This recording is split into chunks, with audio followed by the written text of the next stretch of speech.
So, hey guys, so today we will solve this recyclable and low fat products problem of LeetCode 1757. So, let's see what we have. So, we have a product column which contains three columns: product ID, low fats, and recyclable. So, product ID is the primary key, means which it will hold the unique values.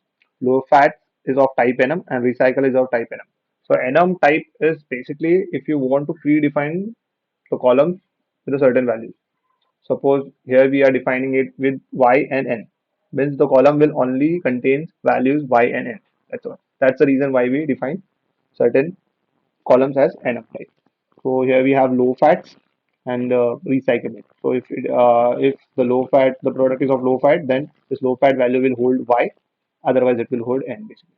So what we want to find over here is that basically we want to find a solution of all the products that are both low fat and recyclable, and return the result table in any order.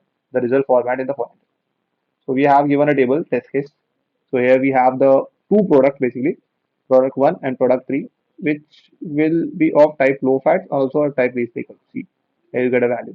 So we return the product ID of these two products, 1 or 3. So only products 1 and 3 are both low fats and recyclable. So how we will write the query? So we will select. So what we will select is product ID. So we will select product ID from which table?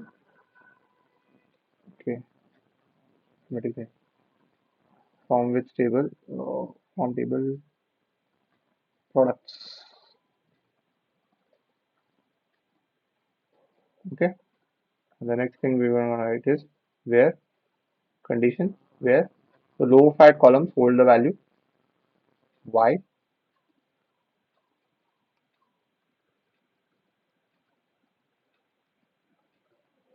and at the same time the recyclable column also holds the value of y.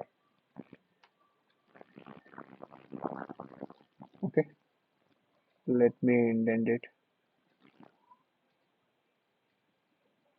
So we're getting the product ID from the product table where the product is of type low fats also and recyclable at the same time. So let me run this query. Yeah, so it is accepted. So we get the two product with the product ID 1 and product ID 3, and our output test case match with the expected test case, and this test case is accepted. Yeah, thank you very much.